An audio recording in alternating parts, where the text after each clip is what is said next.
y'all doing tonight? All right. We're here tonight with Mr. Epic Jason and Marky Dangerous. We're going to talk about A Nightmare on Elm Street 4. But first, you got to give us an update, Jason. What's going on over there? What was it called? The manure?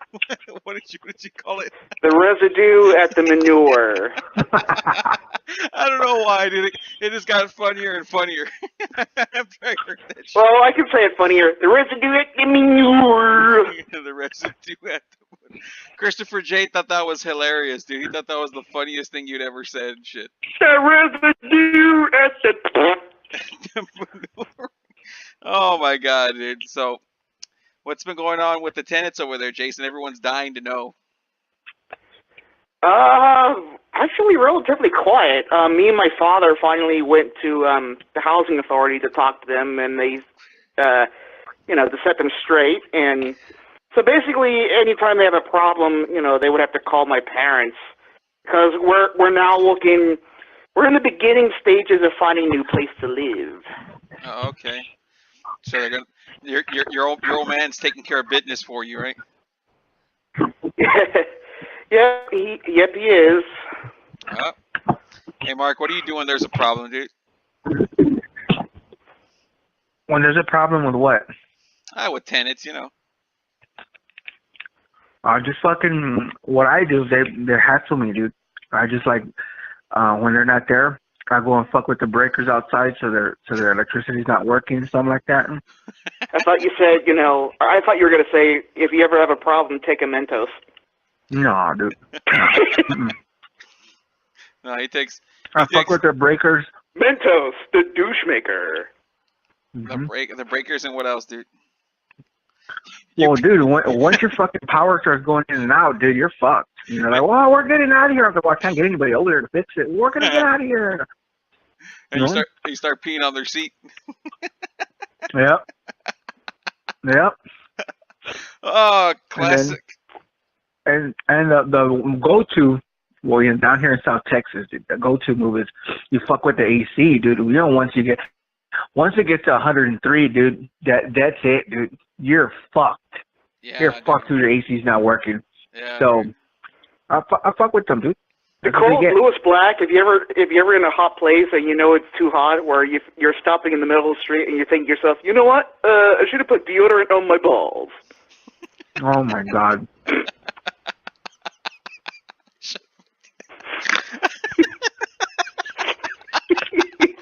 That snort. I should have put deodorant on my fucking balls. That is classic shit, dude. Hey, Joey, you kind of sound like the Pinky Demon when you snort. The what demon? The Pinky Demon from Doom. Wow, that's how I get over, dude, with a snort. So, A Nightmare on Elm Street 4, The Dream Master, was released on August 19th, 1988, on a budget of $13 million and made $49.3 million, which was the second most successful Nightmare on Elm Street film, or was the most successful until Freddy vs. Jason. Directed by Renny Harlin, who also did Die Hard 2 and Cliffhanger. Before we get into the film, guys, I want to know y'all's thoughts, just if you enjoyed it. And don't give me a rating yet. That'll be towards the end, of course. But Mark, I want to hear from you first, dude. I want to hear, did you enjoy your viewing, or just your overall thoughts, dude? Let's get into it. Oh, dude, this fucking one. I don't remember dick from this movie until I watched it again, dude. Today, as a matter of fact. Yep. So the only thing there's two things I remember from this movie before I even saw it. I said I know these things are gonna happen. Is the fucking song, dude? The song where he's doing the karate or whatever, dude. The Drama-Rama song, dude. Anything, yeah. Yeah, that one. And then when when Kincaid screams, Freddy's back, and then he gets stuck. Yeah. Yeah. That motherfucker gets stuck. They kill the black guy. Right off the bat, dude. That's why it's my favorite one, dude. We'll get into that later. I have something to say about that particular scene. Yeah. Dude, this is the best kid for me, dude. This is the best cast of characters. Nobody knows none of these people, dude. No, There's nobody. I don't think I've seen these people in another movie at all, dude. Mm-hmm. They're all fucking B movie actors, dude. Except for, of course, Freddy, dude. Yeah. But I thought it was a good mixture, dude. Especially even without what was it? The Arquette, dude. Yeah, Patricia Arquette. What's that? Yeah. Mm-hmm. Yeah. Yeah. I thought the same thing when I was watching. I thought that, the characters in this film, they have some, like out of all the maybe part 3, but this one, I can't help but liking everyone. They have a good mix of characters, except for Patricia Arquette. Not Patricia. Tuesday Night. I didn't like her character. I'm not saying like the movie was awesome, but the characters I liked. Like I liked Rick. I liked Debbie. I liked Dan. Alice was so-so, but I didn't. They made the friends seem important, which is something that like Nightmare on Elm Street sometimes has a problem with, or they don't really have them mixed in well, or they don't seem like they're real friends. But here, yeah, they seem like they were good friends. Well, did you enjoy your viewing besides the characters, or what was the deal with that? Who are you talking to, son? You, man, we're still talking. Oh, I thought you were talking to the man over there, dude. No, once we get Jason started, he's not gonna stop. So we're trying to get you in first. Oh, he's got more to say, dude. He's an expert, dude. He's an expert. I'm just a fucking no, I wouldn't go that far. See what you did already? He's already starting. Oh, dude, first of all, that name Tuesday Night, dude. What fucking name, dude? If I was dancing, what's her sister's name? Wednesday morning. If I was dancing again, dude. If I was dancing again, that would be my name, dude. My stage name. What, Tuesday night, dude. How would that name get, dude? Yeah, that is over as Wednesday morning, dude. That is over as Wednesday morning, dude. But did you enjoy? If she's with another person, would that be a one night stand? You know what's a good question, dude? You might have to ask Christopher J. Christopher J, of course, dude. We always tell him to do podcasts with us, and he's always playing this game. And then right now we're doing a podcast. And, hey, what are y'all doing, dude? Oh, I'm ready and pumped up, dude. Let's go. Only Christopher J, dude. Mr. Inconsistent. Well, I was finishing a game before we started the podcast, so. Oh man, dude, Chris is gonna be pissed. You're calling him out, Jason, man. What? Well, that's all right. So did you enjoy the film or not, dude? That's what I want to know. Yeah, no, dude. This movie's got the best soundtrack, dude, out of all of them so far, dude. The part two has my favorite song on the whole series, dude. Mm-hmm. But part 4 overall, dude, the soundtrack's over like a motherfucker, dude. It's a good movie.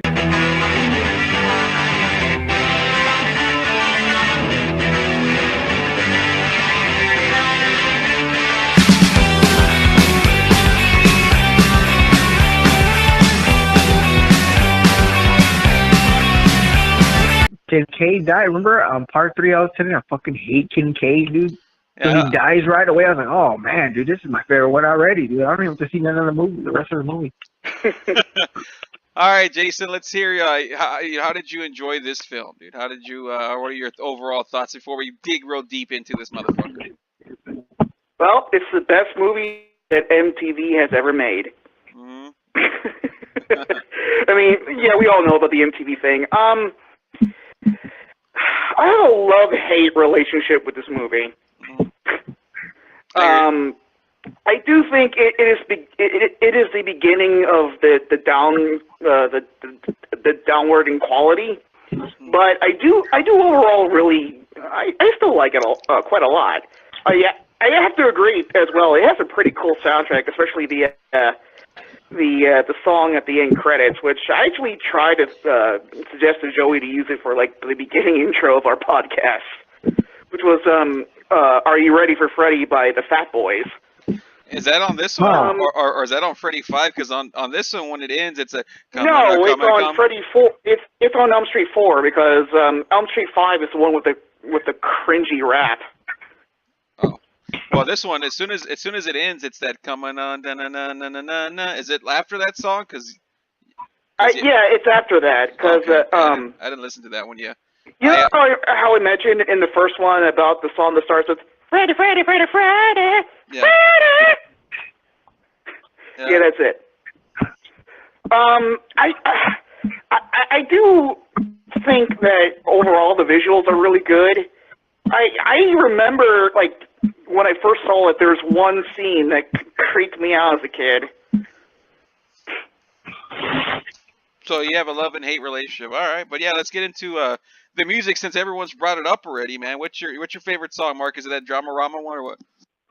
The Dramarama one, and then I think is that Billy Idol, dude? When Joey's getting drowned, right? Fatal Charm. I think it's called. That was, yeah, dude. I was like, God damn. Dun, dun. Dude, it's overall, it's good. That's the thing about the film is that damn the soundtrack is fucking loaded, dude.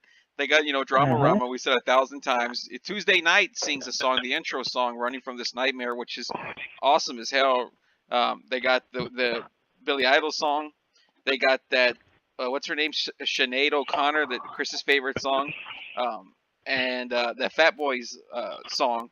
So it's a pretty badass soundtrack. I mean, I don't really care for the Fat Boys, but it's fun and stupid. I enjoy it. I like Fat Boys, dude. They're good to make fun of, dude. But anyways, that's something else, though. Yeah. This is also why I call it the MTV of the Elm Street sequels. Yeah, they put a ton of music on this one. There was even a commercial at one point, like very early on, wasn't there? Yeah, like a very early, like what do you call it? Like a intro commercial for MTV where they had the astronaut in the background. Yeah, Joey's watching it, right? He's watching the MTV deal. Is that what he's watching? Yeah. I didn't even know. I saw him looking at some dude like a tie on his head or something. Oh, that's right. That motherfucker. I keep forgetting, dude, that you're fucking younger than me. Dude, that was a deal with MTV. They had that like in between segments or shows or whatever, dude, for commercial. They would. Yeah. It was similar to what Adult Swim. I think they still do it too. Not MTV, but Adult Swim, where they have like what do you call it? I can't think of the name either. Where they have like brief clips where where they promote their channel before like the show comes on. Yeah. You need to watch it again, son. It's like the Blob or whatever. They're doing like a redo of the Blob where the fucking Blob's running through the city and then you see the shadow of it, but this is it. You see the big M, dude, on this one, dude. I keep forgetting, dude. Y'all never got to see that kind of shit. So, but anyways.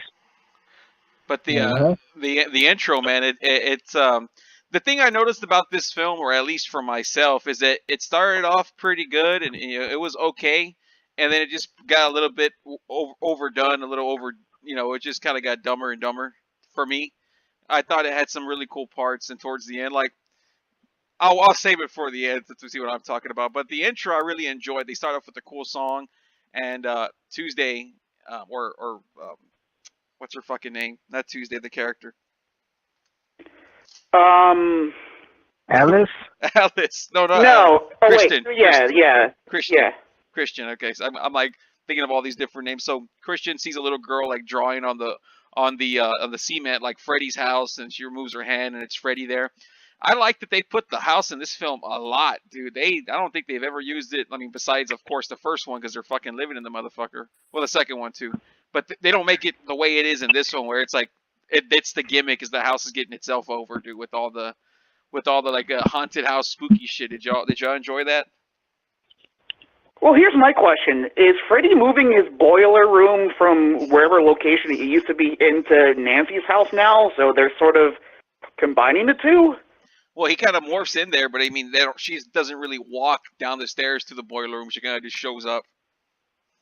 No, I'm like, throughout, like, from this point on, they seem to combine the two every time you enter Freddy's dream world. Well, he's got a... So I'm just kind of wondering, did he like... I'm going to take my boiler room, and this house is fine. I'll just put it here. Well, it's kind of... Well, I do that. With Freddy, you morph into the boiler room. It's not really a part of the house, I think. I mean, they have a furnace the same way in part 1 where the mom takes out the glove. In part 2, when Freddy gets out his glove, You know, in part 3. Yeah, I know. That yeah. well, let me kind of re-elaborate. My question is, was he fusing his boiler room from whatever location he used to take his children into Nancy's house? So it's like now Nancy's house and his boiler room are like one and the same? Well, no, it's just that when you're in a nightmare, you just end up in these places like, you know, like the fucking junkyard. You know, it's just part of his areas, but they're not. I don't think they're meant to be like, oh, you know, it's together, the boiler room and the house. It's just you end up in the house, then you go to the boiler room. You know, it's that's the gimmick. I don't think you want to go to his backyard. I don't think that'd be too scary. No, but you know the reason why I asked it is that the boiler room was never part of the house. We've established that. I'm saying he's morphing whenever they'll go through a room. So you kind of just answered my question then, right? No, well, I'm saying you can't go to the backyard. You just morph. You're going into the same way that you go from the beach to Freddy's house. I mean, obviously the beach is not attached to the house. It's just that's how the nightmare works. I mean, you have to keep just going to different spots. I don't think their thing is to connect the boiler room to the house, but those are the two things that are always going back and forth with. So, in other words, he fused his boiler room with the house. Here's the thing. Here's the thing that y'all are missing, and everybody else has ever seen the movie is completely missing, dude. What's that? Who's paying the property taxes on the house, dude? And why hasn't the city came and knocked it down yet? Dude, that's what I want. Who's paying the property taxes on it? Well, you could ask the same question from Michael Myers' house, and that's because they just want the money. They don't care who's been there, who was killed. They just want the property, yeah. Oh, I know, but how come nobody's taking it over yet? You know, by now, and demolished it, right? Paid the taxes. That's a much better question. Everyone in Elm Street are assholes. So there's your answer. But still, if you were one of the parents there looking at that piece of shit house from on the nice street, you'd have the city tear that motherfucker down, dude. That's why it doesn't make sense to me, dude. But you know. Well, I assume they just still think of it as Nancy Thompson's old house, and they kind of don't care about Freddy being the dream demon. Okay, what is it tonight? Please just tell me what the hell is wrong. Do you want to eat? Do you want to sleep? Do you want to drown? Just settle down, settle down, settle down. Still, dude, they're living in a nice-ass neighborhood, dude. You see how an eyesore like that, right, dude, right. That's funny, You're dude. gonna have... You're gonna tear that motherfucker down. You're gonna fucking call your councilman and all that, dude. Tear that motherfucker down. You make a good point. All the houses around it are nice. You're also talking about a town that tried to hide any information about Freddy's existence in later sequels. So, let's face it, the adults in this town aren't very smart. Wouldn't that be the perfect thing, though? You want to hide Freddy, just destroy the house. There's no more Nightmare on Elm Street, dude. We're done. Part 4's done, dude. That's all they should have done. Is it should have started out with the fucking bulldozers. Well, foreclose on the house, foreclosing them by the city, and then bulldoze it, dude. That's it, dude. You also don't worry, dude, because by Freddy's dead, there's no child left in the town anyway, and then everyone just goes completely nuts.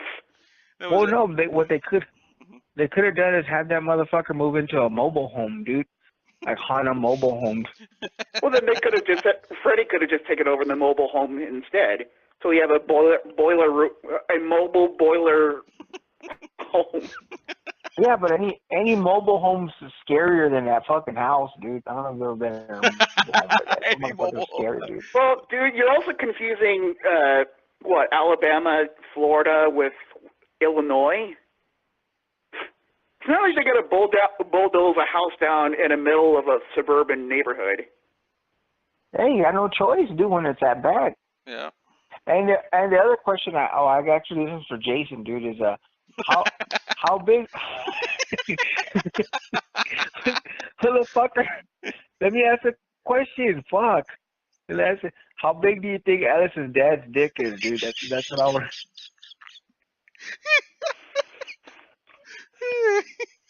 I am not going to give you that satisfaction.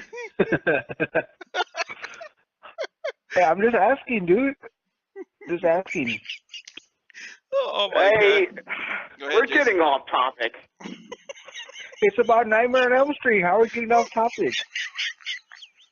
That fucking whiskey dick motherfucker. Oh my god. Yep. So, That Bloody Mary first thing in the morning. yeah, I was gonna mention that because like, because I grew up like loving this film as a kid because it's like it's that mixture where it's not scary and it's not like stupid. It's like a lot of shit going on. It doesn't have to make sense. It's just going crazy. As a kid, I loved it, and then I watch it now and I'm like, that everyone's getting ready for school. That motherfucker's drinking a fucking Bloody Mary all time of work. I was like, that dang dude. I was I thought it was what's that shit called, a michelada, but yeah, I think it is a Bloody Mary. It had like a celery stick or something that I don't know, but I could not help but think what kind of a big motherfucking asshole Kirsten is, dude. She's the reason why all this shit happened. If y'all go through the shit. She pulls those motherfuckers in. Yeah. Yeah, like because people, when I hear other people talk about this Nightmare on Elm Street, they always have a criticism that it's stupid because Freddy comes back because the dog pisses on his grave and he brings him back, to life. And I'm like, well, if you think about it, there's how many times do they really explain Freddy, being alive in the sequels except for 4 and 5?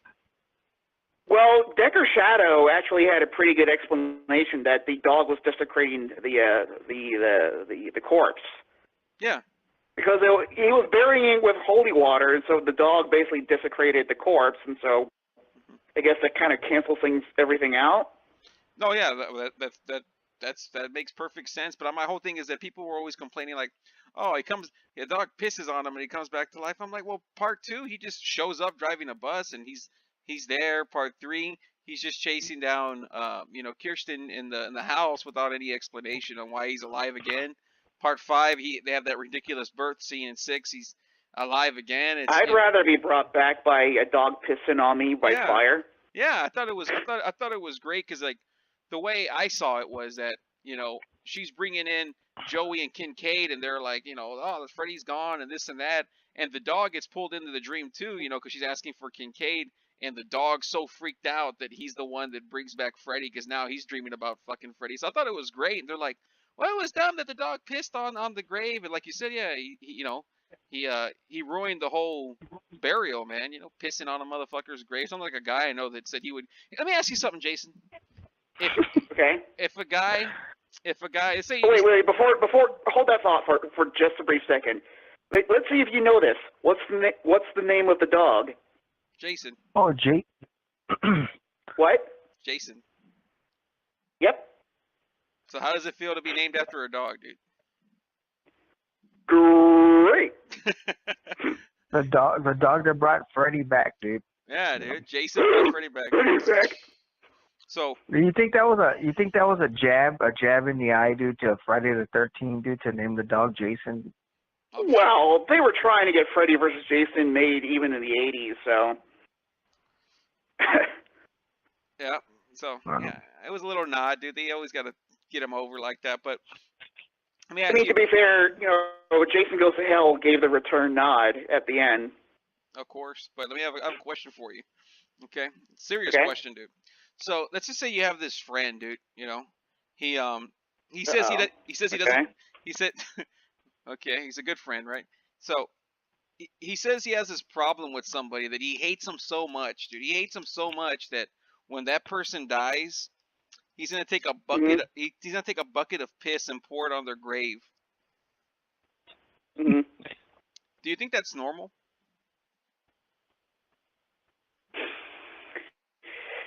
Well, like you're saving this bucket of piss. First of all, would you do that? And then when this guy dies, you just you fucking pour it on their grave. Would you go through all that trouble of like driving with a bucket of piss in your car? No. So that person's probably. You would just piss on the grave, right? You wouldn't bring a bucket of piss with you. Well, if you really hated him, what you could have done was brought a whole thing of gasoline and a match. But he's already dead. Yeah, but he's already dead. He's already dead, dude. Well, you're pissing on the grave. You're pissing on the grave. That's Well, then what you could do then is just, burn the corpse, grind it into a bunch of paste, and put it in someone's drink and say, "Here, it's chocolate milk." No, my God! Somebody's gonna get an idea from that.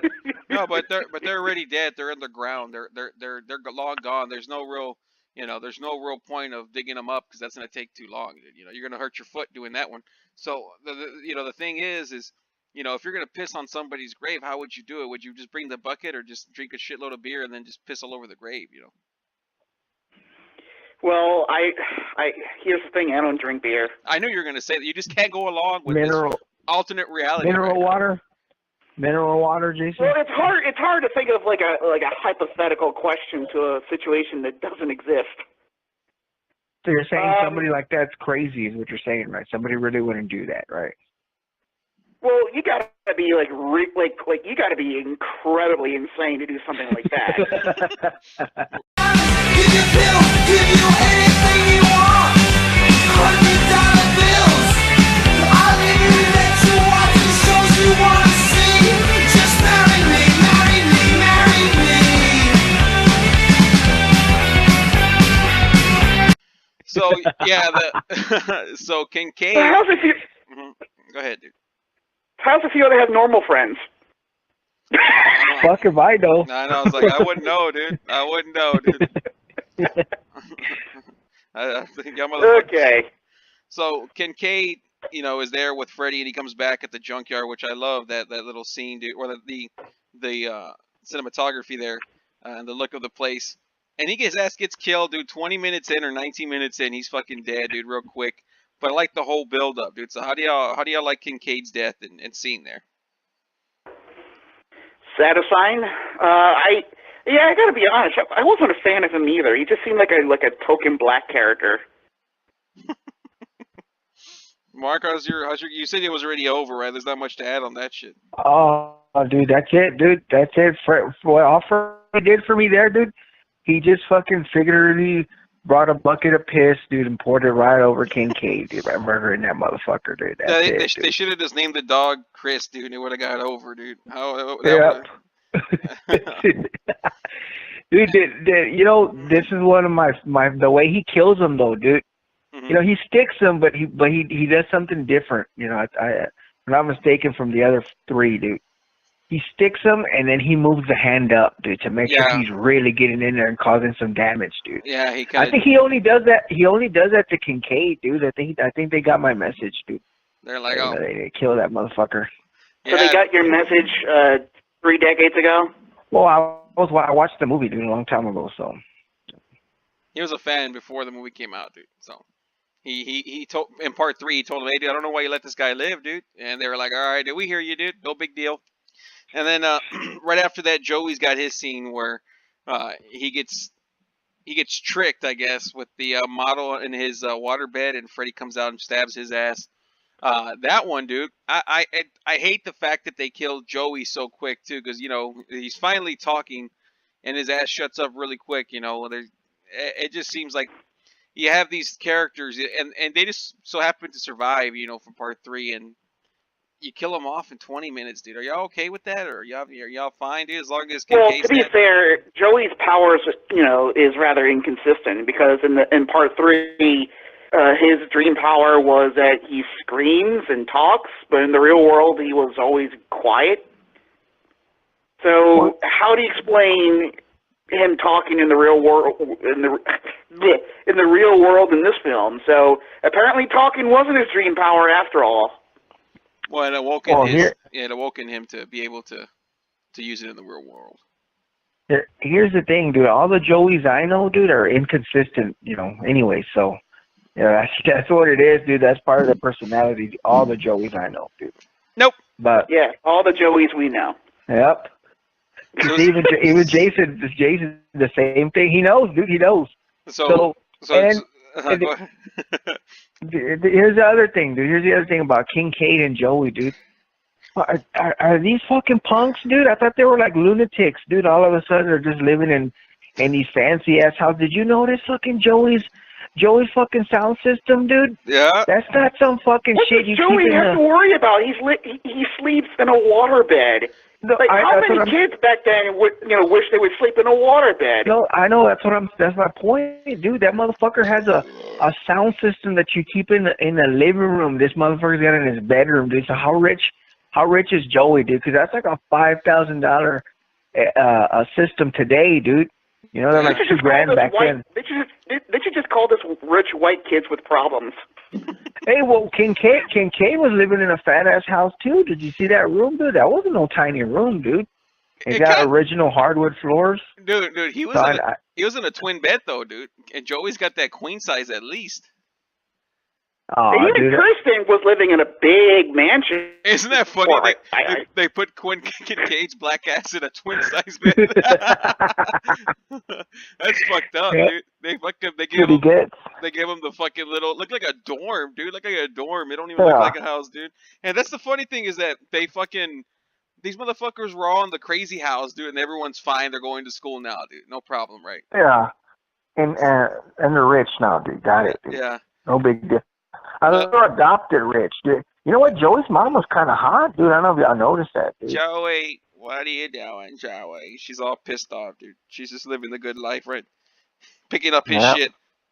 That's it, dude. What'd you think about those tits, Jason?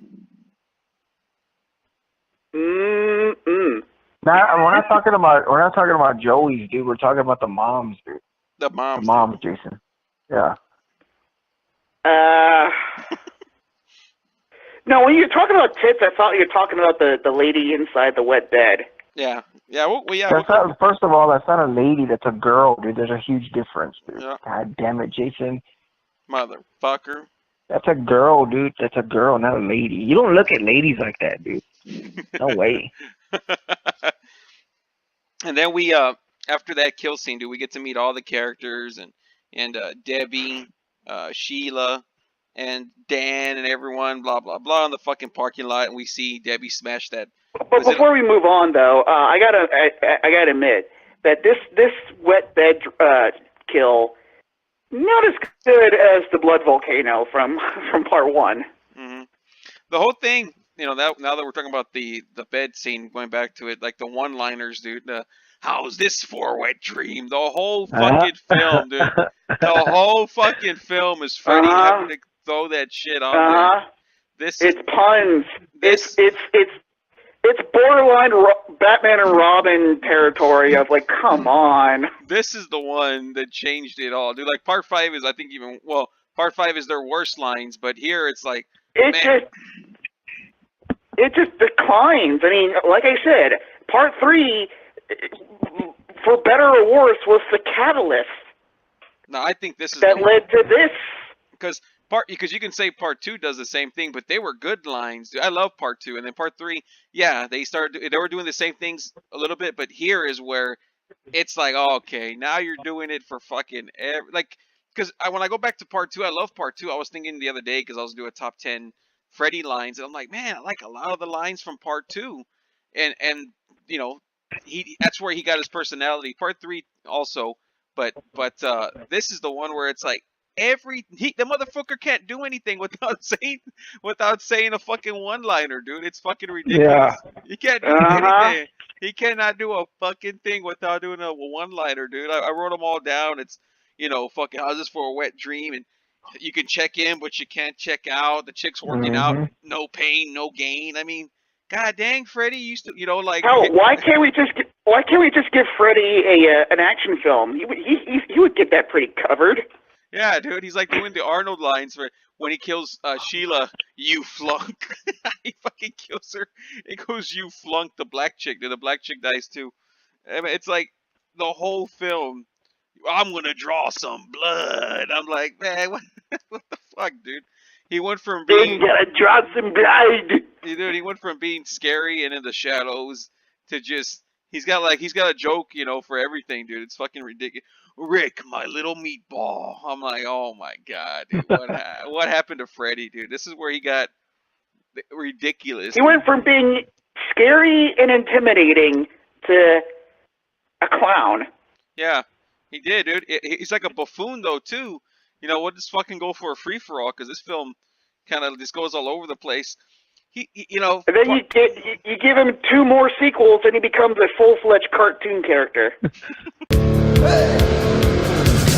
I'm coming in from the storm, believe me, mama. Yes, I'm in from the storm, okay. Forget it, mama. There's skin and bone. That's all, Elm Street. Yeah, dude. And so after that, Tuesday gets killed. After the Joey death, she finds out like, oh, Joey Kincaid. They're not alive and all that bullshit. So she freaks out. She has a dream, and it's Freddy as the nurse, dude. That's where he does that I want to draw some blood gimmick. And after that, she starts dreaming about him, and she hears from Alice like, just think of a place that you want to be, the dream master or whatever, the dream master rhyme or poem. And so she goes to sleep, and then she's on a beach, dude. That's where we have the most ridiculous Freddy scene of all time when he shows up with sunglasses. I got a pair that look just like that, dude. One of those Ray-Ban or some shit or what? Well, they're supposed to be Ray-Ban, dude, but they're imitations, dude. Because you ain't gonna spend money. Yeah, on that. I don't have that, but I do have silver lens sunglasses similar to like Marty McFly. Man, big baller, dude. So what do you think about that whole Tuesday night scene or Christian scene where she goes from the beach to the house to the boiler room, and then she gets thrown into the furnace and gives Alice her powers, dude, because Freddy needs to meet somebody else that can introduce her to other kids. Okay, so here's something I don't get. Kristen has too many dream powers. She can do parkour. She can bring other people into her dreams. And she can transfer her powers to someone else. That's exactly what I thought too. When she's like, "You need my power," I'm like, "When the fuck when was this established that she just gives people powers now?" What is she, Captain Planet? But our powers combined. Yeah, that's what I didn't. One thing I'll say about this film is it's like they just threw shit at the wall. They're like, "What if Freddy needs to meet other kids, but Kirsten just gives her powers?" Yeah, it's like they just said shit without thinking like, well, it just can't have a free for all of ideas and just say fuck it. You know what I mean? It's like, what if it's just a corporate guy around a table smoking? Like, okay, here's what we're gonna do. Yeah. We're gonna have guys on a pizza, and then we're gonna have some lady turn into a bug, and then we're gonna have the teenagers in a loop-de-loop scene. We're gonna have a martial arts guy. We're gonna have a bitch with a breathing inhaler. We're gonna have Alice in Wonderland references, and then we're gonna have all this. Yeah. No. Well. Oh, I got more ideas. No, just kidding.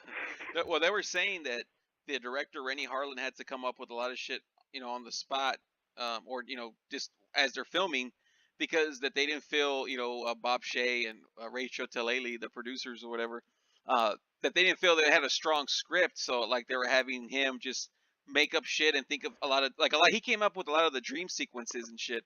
That's why I guess they're so over the top and ridiculous, because they were just kind of like, well, why don't we just do this and let's see how this goes, and you can kind of tell that, except for maybe like the bug scene, that you could tell that was kind of thought out. But for the most part, most of the other scenes are just like, well, what if she's in class and Freddy just sucks the fuck out of her, It sucks. There are some that I will admit that are pretty good, like when Alice goes into the movie theater, and then she's dragged into the screen to see what her future self looks like. Yeah, it's a trip. Yeah, that little scene. But so Tuesday gives Alice her dream powers, and Alice, she's a daydreamer, so that's how. See, I don't get that either. It's like I understand, like, okay, it's a daydream, but it's like, do the other people have to be asleep too for Alice to bring them into the dream? Here's the thing. That could have been a great direction to go with, but they never take advantage of the whole daydream aspect. And even in the sequel, it's just completely ignored. Yeah, but my whole thing is that, like, because after that, I think the first death after that is Sheila, the black chick. She's in class. They're taking a test or whatever. Well, after Tuesday dies, or Christian. And, like, they start taking a test, and Sheila looks back, and Alice is asleep. And she starts freaking out because, like, the pin's dripping blood. And I'm like, so is Sheila asleep, or is Alice asleep? Because it's not really explained. I mean, other than Alice is asleep, but don't both people have to be asleep? Well, at this point, she has Kristen's ability, and so she probably brought her in the dream by accident.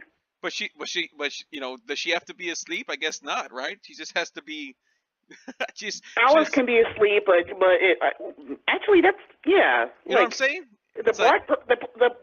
Maybe this is just a theory. Maybe when Alice slept and she just brought someone in who was awake and then kind of dozed off and fell asleep. I don't know.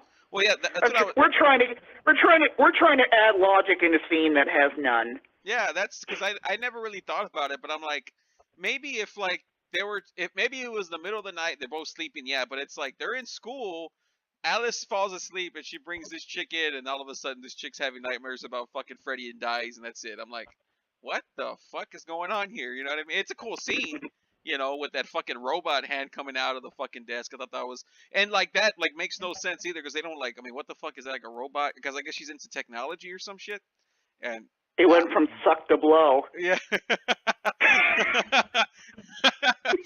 and then like this is where it started going downhill for me. So like we're supposed to be afraid of Freddy, right? All the great Freddy scenes and all the iconic, you know, you've got the body, I've got the brain. And here, what do? They cut to Freddy's boots cutting an apple, dude, with his fucking knives, dude. Like a teacher. That's like here's something I just remember something I just thought of. You brought up a good point, because I just realized no one in this movie is afraid of Freddy. Every time they're in the dream, like either they scream when they die, or they don't, like, they're, you know, like they're like, oh, come on, Freddy, where are you pussy? Yeah, exactly. You know, when you're like when you go to the first one, everyone, like, once they know they're dreaming, they're freaking the fuck out. You know what I mean? They're like, oh fuck, he can be here at any moment. But yeah, like when you go, like, and that's like the next scene is, well, after the next death, I mean, is, you know, Alice is in class, and Bob Shea, the producer for New Line, he's teaching the class, and then Alice falls asleep, and she starts dreaming about Rick on the shitter. So I guess Rick fell asleep on the shitter. See, like, I guess that's what happens, is that they have to be asleep, because there it's kind of semi-explained that he's on the shitter. He's well, maybe he was just having a crappy day. Well, yeah, it got worse, dude. It got worse for him. So he's on the shitter, and his sister sees him, and then he ends up in an elevator. And they said that was supposed to be like the death scene in like an elevator, like some crazy, where he drops like so many feet, whatever the fuck. But it ends up just being a karate scene because they ran out of money. And that sucked, man. They killed him off kind of shitty, like you said. You know, he's talking shit to Freddy. Like, you don't even know the guy. You don't even see Freddy because Freddy's invisible too. So like Rick never saw Freddy. I mean, talk about a lazy death, and then you're followed with the whole Alice screaming, and then the whole class explodes. Yeah, all the windows in it explode, right? But explain that one, because that's the real world now. Yeah, it's like, I don't know, dude. I don't know. Like, I'm not one of those people that are like, oh, it has to make sense for it to be a good film. Like, I can look past it. Like, we look at Pet Sematary. Like, y'all have seen Pet Sematary, right? I haven't seen it in quite a long time. But to me, the difference is that there is I mean, when it comes to the first two, the whole thing is, I mean, there's a difference between reality and believability. I can believe what's happening in part one. I can believe what's happening in two and half of three. But then everything else is, you're constantly breaking my suspension of disbelief.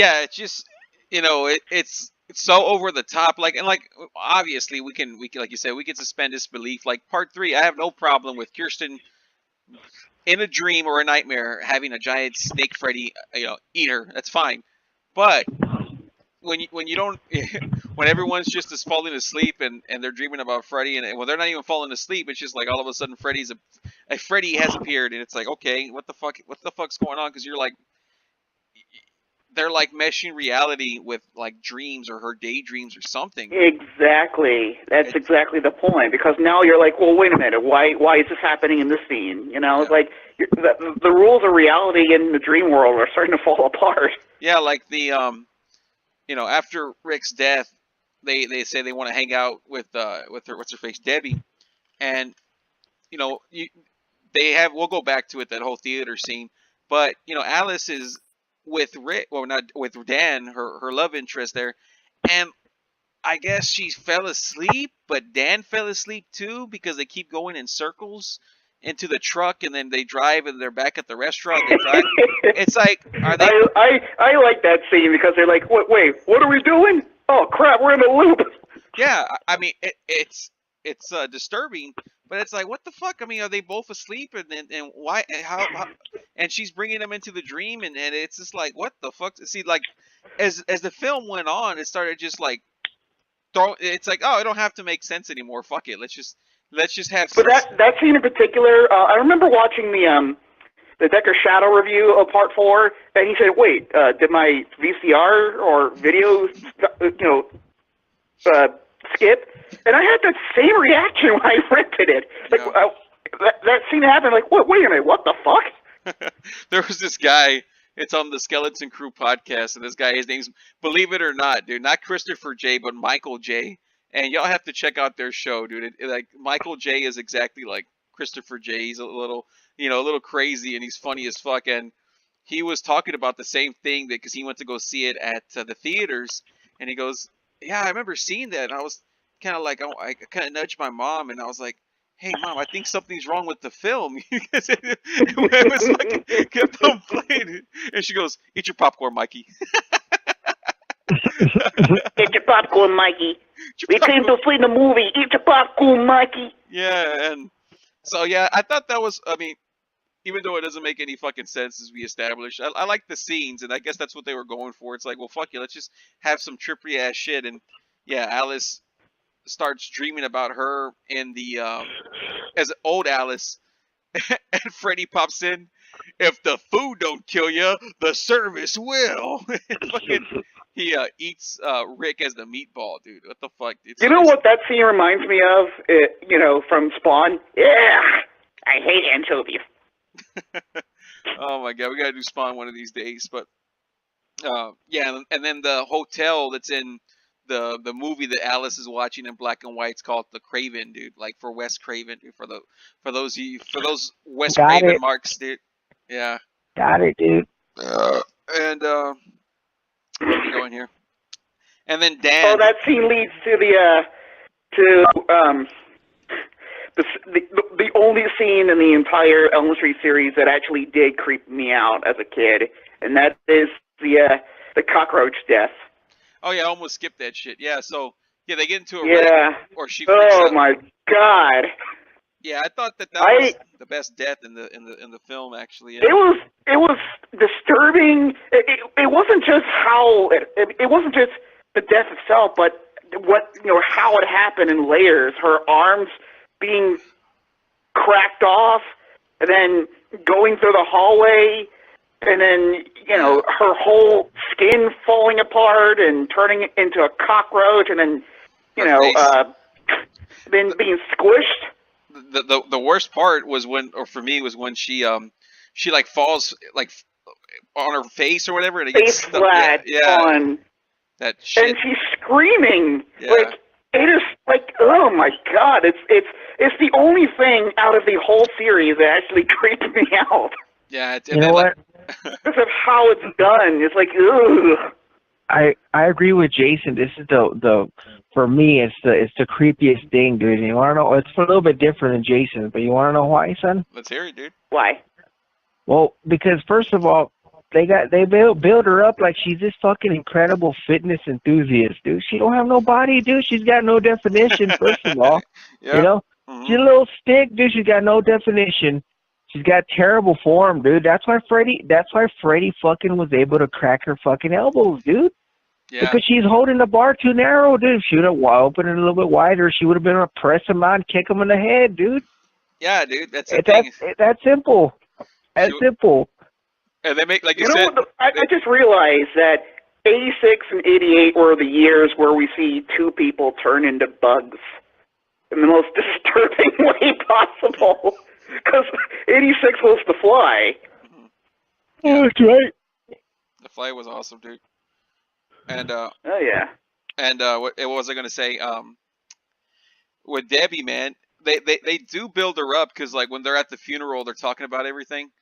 And Alice tells her, well, it's going to take more than bench presses to beat him or whatever. Yeah. I'm like, y'all act like this chick is fucking Marky Dangerously. What are y'all talking about? Yeah, dude. Like, the fuck? She had like fives. She had fives in the bars. Did you notice, dude? She was lifting like 25 pounds, dude. The whole what the fuck? What the fuck, dude? Even Chris can get over on that, right? With that military press. I mean, yeah, well, let's not go overboard, dude. Let's not go overboard. Remember that Christopher J. military press video? Oh, I still got it, dude. I still got it. Oh. If you want, you can put it on here, dude. Y'all better not. Oh my god. You know what you should do as a practical joke is take him to Arlie Ermey and have him, do 10 push-ups just like in Chainsaw Massacre at the beginning. And then have Arlie Ermey beat him with a club every time he pushes up. Yeah. Who's Arlie? You haven't seen the Texas Chainsaw Massacre remake, right? No, dude. Well, Sergeant Hartman, dude, from Full Metal Jacket, he plays like a cop. Sheriff Hoyt. Yeah, sure. Yeah, exactly. And he Who the hell, Sergeant who? Sheriff Hoyt. You maggot. Oh, that dude. Yeah, that dude. The fucking drill. He was incredible in those two films. Yeah, you really need to check those out. It's one of the better slasher remakes from the modern age. Yeah. Oh, there's some Full Metal Jacket, dude. Well, no, yeah. That guy, he comes out on Texas, two Texas Chainsaw Massacre kind of remakes or whatever. And he's good, dude. He's good with it. He's the one that, to me. Does he ask anybody if they suck dick? Like in Full Metal Jacket, do you suck dicks? There was a similar scene where one of the characters asked, Jason got excited. Do you fuck all your cousins, or do you just fuck the ones you find more attractive? He says, you blasphemous bitch! Yeah. This is attention, that's what it is, lady. Oh, you're going to pay for your sins, all right, especially you. Think about it, dude. Like, how great is it to have that maniac playing a fucking maniac in a fucking film, right? You know what I mean? Like you're already scared. Dude, there's even a scene and like the beginning, I think 20 minutes of Texas Chainsaw Massacre at the beginning, where he says, "Oh, thanks to this lovely sheriff here, we ain't never gonna go hungry again." Yeah, and but yeah. Oh shit! I just killed the whole fucking sheriff's department. I wonder what that feels like. Man, just think about that, Mark. That dude playing a maniac, dude, getting everyone over, yelling the same way he does in Full Metal Jacket, but in he's got a gun and no one else does. Oh man, I know somebody that'd be just a little bit scarier than him, dude. But he's not an actor, dude. Can't sleep tonight. Gotta run, gotta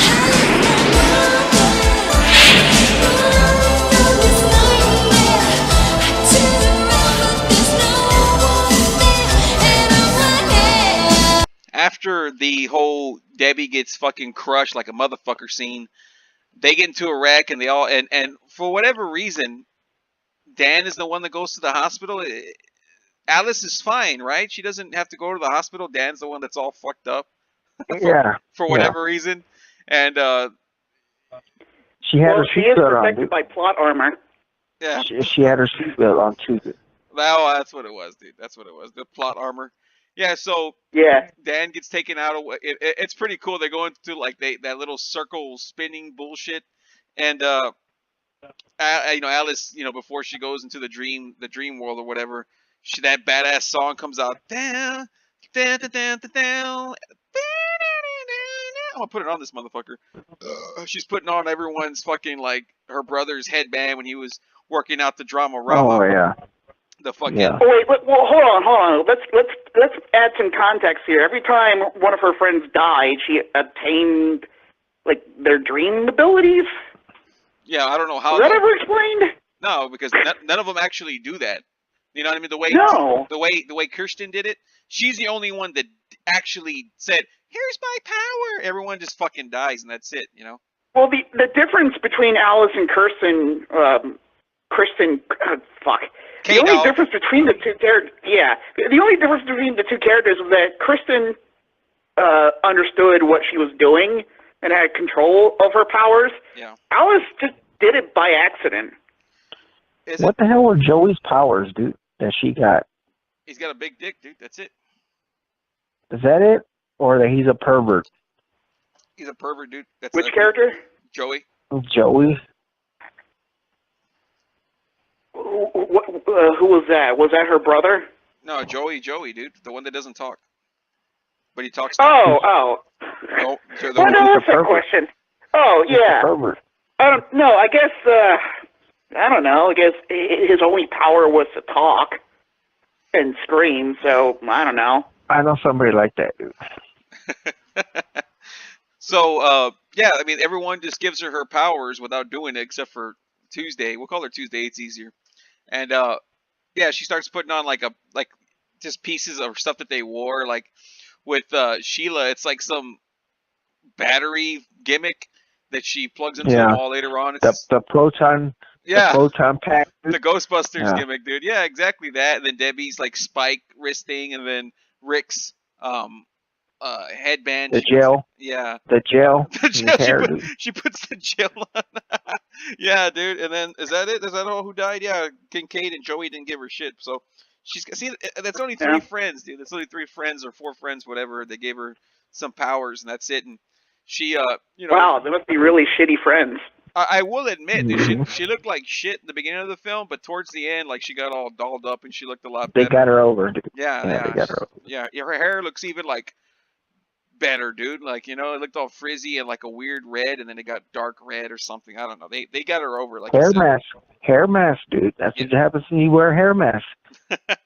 Yeah, man. She fucking before we go into the final scene, because it's gonna be a over one. You know what I really felt connected to, dude, is the dad, dude, because he drinks and shit, and he comes home, dude. He comes home and Alice serves him a fucking salad, dude.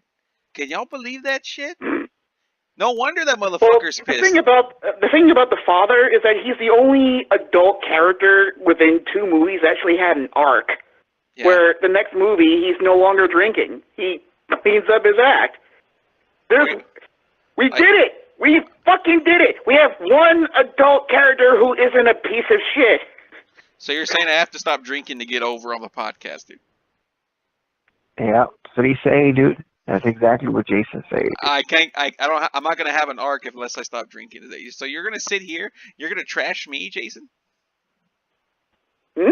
What? Just say yes. Jason's completely lost, dude. If it's not Mortal Kombat or Killer Instinct, he's like, what? The fuck are you talking about? No, I mean, you seem to think that's the only things I talk about. It's a joke, Jason.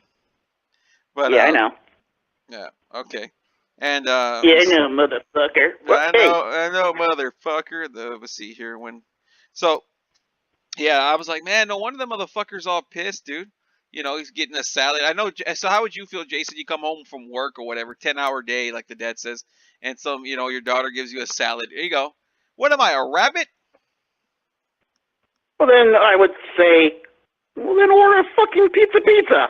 Yeah, right. Cook your own damn food. Right, and then she that's where she does the daydream gimmick. She breaks the fucking bowl. But so at the end, dude, she goes to the church. Well, I don't know about that, because basically if you order pizza, you would get all those heads. The Rick meatballs, dude. And Domino's, why'd you give me this? Oh, well, I didn't see the head, sir. No. So There's onions on this. the fucking ending scene, like as a kid, I actually like, of course, like I said, I enjoyed it. I thought it was like one of the better ending scenes, and I mean, it kind of is, just because in part one, not much really happens except for Nancy turns her back. Part two, I love you, Jesse, I love you. Part three, that's probably the best one when Freddy gets the holy water gimmick. But this one, it's like a pretty long, lengthy fight scene or whatever. It feels like about 8 minutes or so. You know, it's a good, but the thing is, it's just so stupid though, because it's like it starts off with Freddy like coming in with the doors flying open, and like you said earlier, welcome to Wonderland, Alice. But like the whole time he's acting like a fucking buffoon, dude. Like this chick's kicking his ass. I'm like, first of all, Freddy was always in the dark. He was always mysterious. He was like, he meant business. And here he's like getting beat up. He's like, like he's like, he's getting thrown around. Steven Seagal, dude. Yeah. Steven Seagal, he's no selling everything, dude. The whole ending scene, we went from inside a McDonald's playpen to basically the church fight scene from Mortal Kombat 3, and then we got Freddy like dying from looking at himself. Yeah, well, that's the ending thing, is that, yeah, he just looks at himself and he dies, which I can kind of go with, because it's like, yeah, when you always hear that gimmick that, okay, if evil sees itself or vampires see their reflection. Well, it was a church mirror, wasn't it? Yeah, that was a church mirror too. Yeah, the stained glass or whatever, but the whole thing is like. But that was a great effect scene with all the souls coming out of his body and just ripping him to shreds. Yeah, that was cool that they did that, but they have these. I thought So he's coming out of the closet. I thought it was hilarious that they have these little fucking hands all over fucking and coming out of Freddy's head. I'm like, what the fuck is this? But I understand. You gotta get him over with the death scene. And don't touch me there. Says, what, is that his dick? And I just thought it was hilarious, dude. That like, not hilarious. I thought it was like ridiculous that like Alice is beating up Freddy, and then he jumps on like some kind of like platform, and like he's like not dancing but like strutting across the platform, and then like he's circling around her, and he's there like pointing his glove. It's like, what the fuck is Freddy doing? It's like he's working. He's working, dude. What the fuck you want him to do? Just kill her right away? No, dude. No, dude. He's got to work, huh? That's what he's got to do, dude. Yes, dude. That's why he's the best. That's why he's the best heel, dude. You gotta work, dude.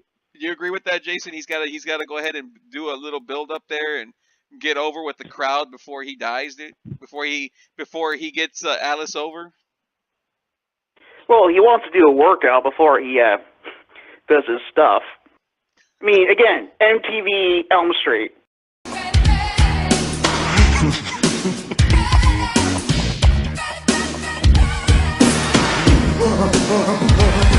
Freddy Krueger's the name, and you know my game. Elm Street's the place if you got the time. So Freddy sees his reflection and he fucking dies, and that's it, dude. No, there's no one left but her and Dan, dude. So I mean, Jason, what do you think about the film overall, dude? Overall, I think it. Like I said, this is where I begin to have my issues with the sequels, and I do think the effects are outstanding. The acting is hit and miss. Yeah. The characters are also hit and miss. It really depends on, like, but Alice is okay.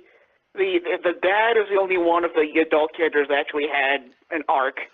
The teenager characters are just bland and boring.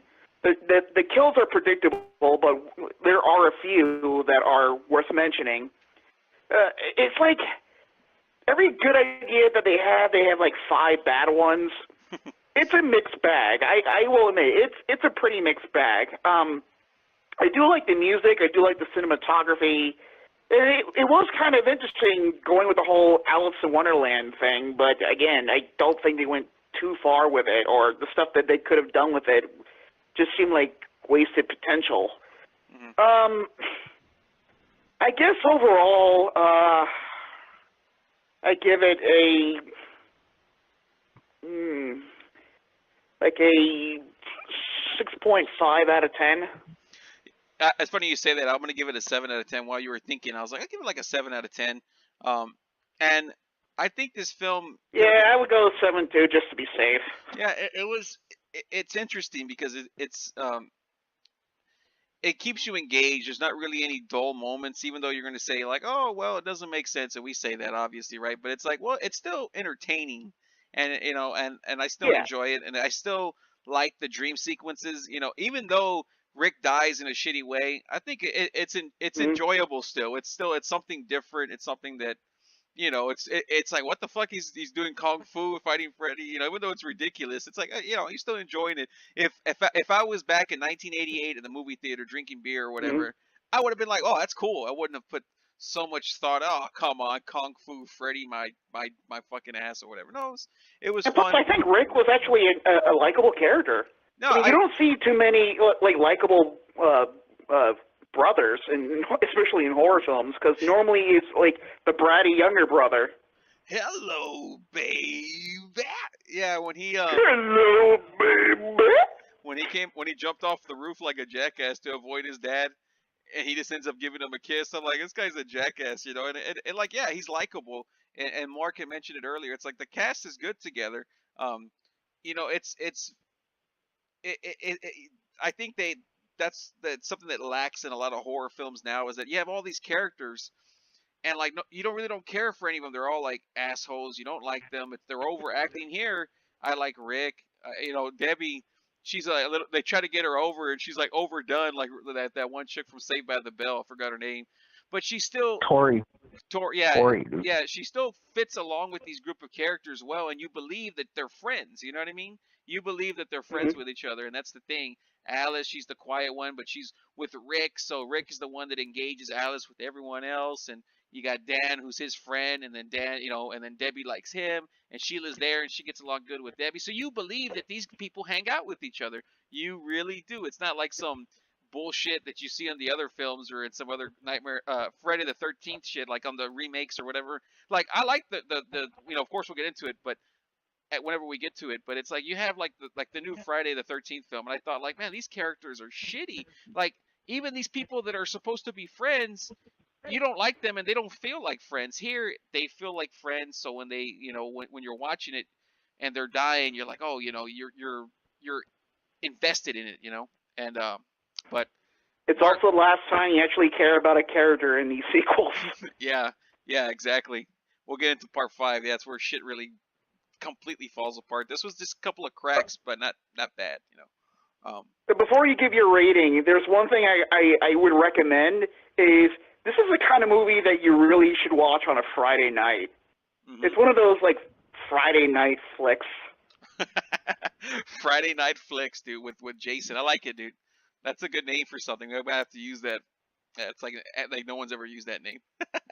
But DM. but Mark, dude, what are your overall thoughts and all that? But what was your rating, dude? Oh yeah, 7. Yeah, I don't remember. Never mind. Yeah, 7 out of 10. Dude, you give it 6.5, maybe a 7, but yeah, I give it a good 7, dude. Yeah, I give it a 7 too because of the entertainment factor. Yeah, it's flawed. It's extremely flawed, but yeah, I still think it's entertaining. I have issues with it, but still entertaining. Yeah, when we talk about Nightmare films, these first 4 are the ones that I don't mind going back to. The other ones I really don't like to. I don't say, oh, what am I gonna do? Oh, I'm gonna put on Nightmare on Elm Street 5 and 6. You know, I really don't say that. But all right, Mark, what are your rating and overall thoughts on part 4, dude, compared to the other 3 we saw before this? Well, like I said, dude. Like I said. Overall, dude. The best cast. Even though nobody knows, we don't know any of these people on there, dude. They never went on to do anything else, dude. I'm sure one of the chicks did porn for a little bit, dude. But other than that, that's it. Is one, they got a good cast of characters, dude, and 2, they got that badass soundtrack, dude. Yeah. And Freddy's in there killing, dude. I mean, what else do you need, dude? Yep. What else do you need? He's torturing people, killing them, and he kills Kincaid right away. So I got over with me. So I'm gonna give it an 8, dude. That's an 8 for me. I think that's the highest I've given. I think that's the highest I've given him on these first 4, dude. I think. No, I think you gave part 2 an 8. Did I? Well, part 2 had Jesse in it, dude. I know Jason likes Jesse for some reason, dude. I don't know what it is. That's a blatant lie, and you know it. I don't know that, dude. I don't. That's what I'm saying. I think he like Jesse and what's his name, Grady. I think that whatever's going on between them, I think that's why you gave it a 12. I don't know what it was, dude. What? No, you Yeah, didn't give he it a said 12. something about Are he you said drunk? something about one per inch. I don't know, one point per inch, dude. I don't know what you're talking about. Dude, you are way too obsessed with gays. I don't know where you're getting this idea that I like gay people, but I didn't say you like gay You're- people, dude. I'm not saying that at all. what are I'm you not trying to say? I'm not saying anything. Jason, who's got a bigger All dick, right. dude? Jesse or Kincaid, dude? Who's your money on? Oh, fuck off. We know what Chris is But answering. really, like Jason's probably you gonna ask do the me stereotype, questions, dude. that's one thing, but you keep bringing up dicks. Like, seriously, you So you're gonna do the stereotype, wrong saying the with black you. guy. What? You're gonna be the stereotype. You're gonna use a stereotype, and you're gonna pick Kincaid, right? Because he's the black guy, right? He's got the bigger one because he's black. That's what you're gonna say, right? No. Okay. So, You're the only person who thinks about the stuff between the three of us. So, Who No, that's not true. who are we talking to, me or Mark? okay, now I'm starting to get suspicious that both of you have something.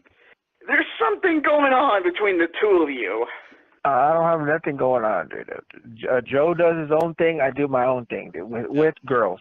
Not women, with girls, dude. So. Mm-hmm. Well, you do say you two do your own thing. Yeah. He does his own thing with women. I do my own thing with girls, dude. So that's what it is. So, on to Jesse again, dude, because, you know, I know you can't stop talking about him.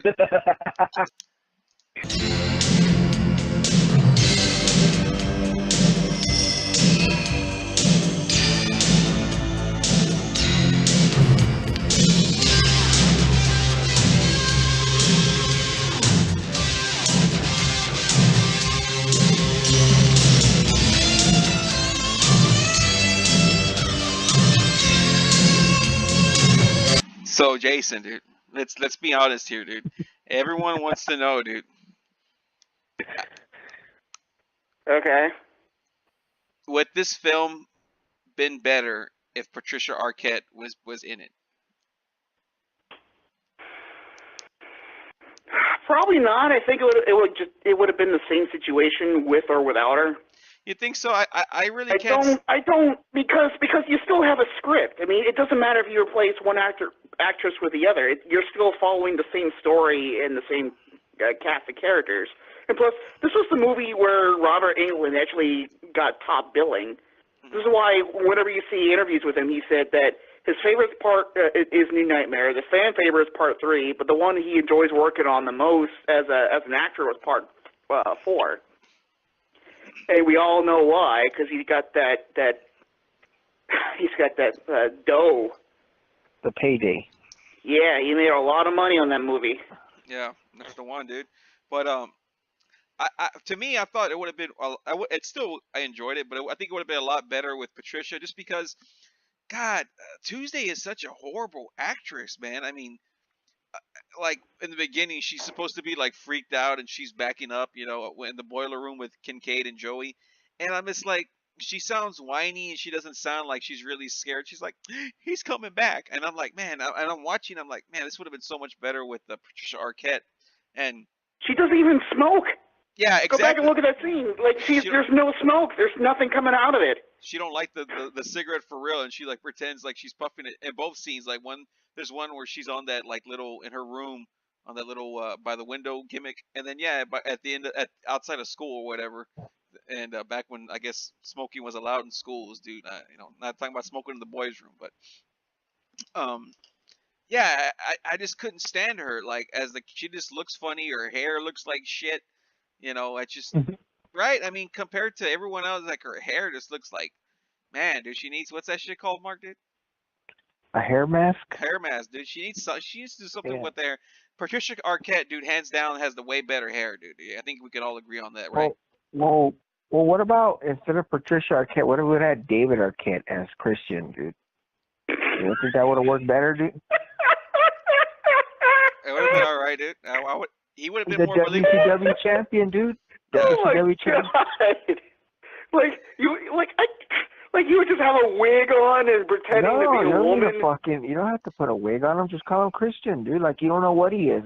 That could be a boy's name or a girl's name, dude.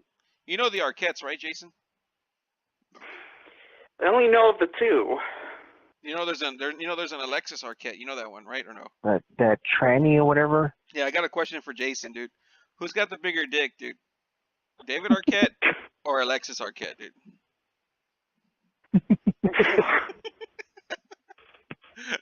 Oh my god! I like how Jason just gets silent. Like he's really You thinking. kids. He's really thinking about it, dude. He's like, "Fuck, dude. I don't No, know." I'm not, because I got no answer. Like, what do you want me to say? He's sizing up Alexis on Google, dude. He's sizing him up. He's like, what am I working with, Alexis? Oh my god! So, Nightmare on Elm Street 4. What is with your obsession with dicks?